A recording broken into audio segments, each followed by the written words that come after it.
জগৎ ঈশ্বর আসে আবির্ভূত হয়েছে, ওই মাটিতে আগে গিয়ে পা রাখবি না, ওই মাটিটাকে প্রণাম করে তারপরে ভারত ভূমিতে প্রবেশ করবি।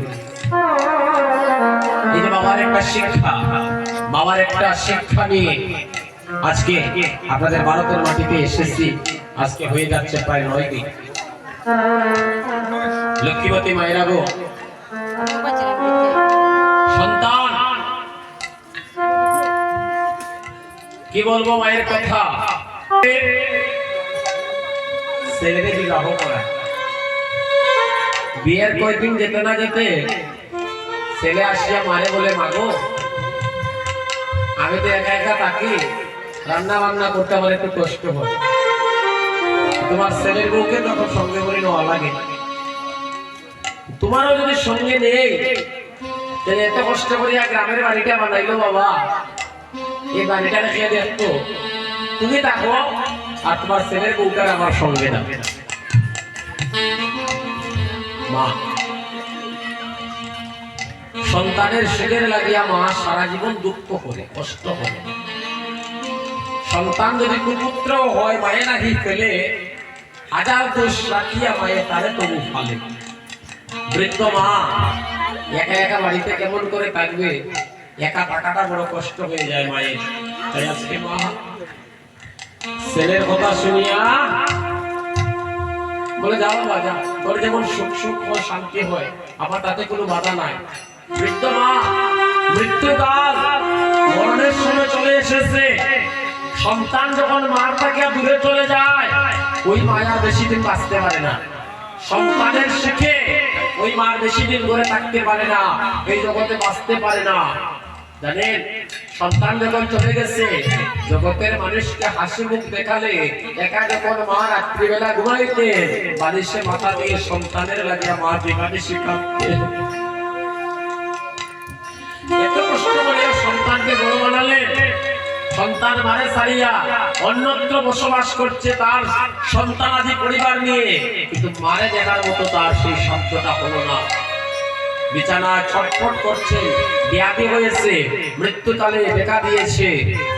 ভক্তগণ, মায়েরা, পাড়া প্রতিবেশী ছেলেকে ফোন করে বলতে, তোমার মা যদি আর বাঁচবে না, শেষের দেখা দেখিয়া যাও। ওই আমার এখন সময় নাই, আমি টাকা পাঠিয়ে দিচ্ছি, তোমরা নার্সিং হোমে ভর্তি করো, তোমরা কয়েকজন মিলে মাকে একটু দেখো, আমি কয়েকদিন পরে আসতেছি। টাকায় কি আর ছেলের বাপটা মিটে? ভক্তগণ, কি বলবো, তার ঠিক 3 দিন পরে আমার মায়ের মতো আপন অনেকে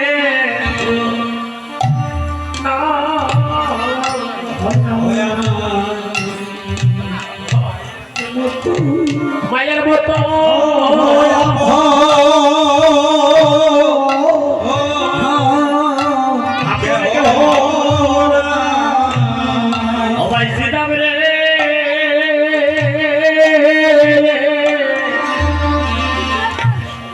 আমার মায়ের মতো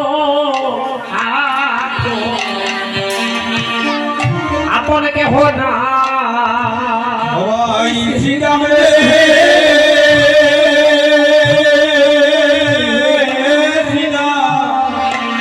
আমার মায়ের মতো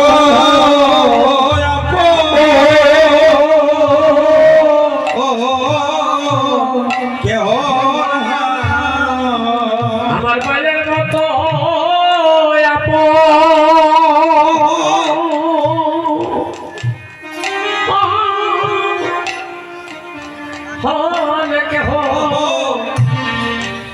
কেহ নাই রে। ওরে আমার বাইরে শ্রীদা, আমার মায়ের মতো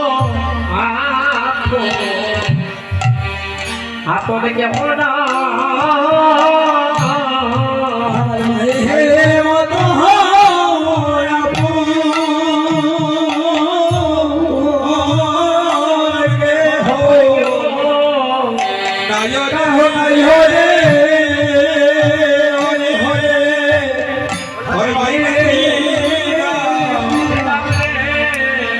আমার মায়ের মতো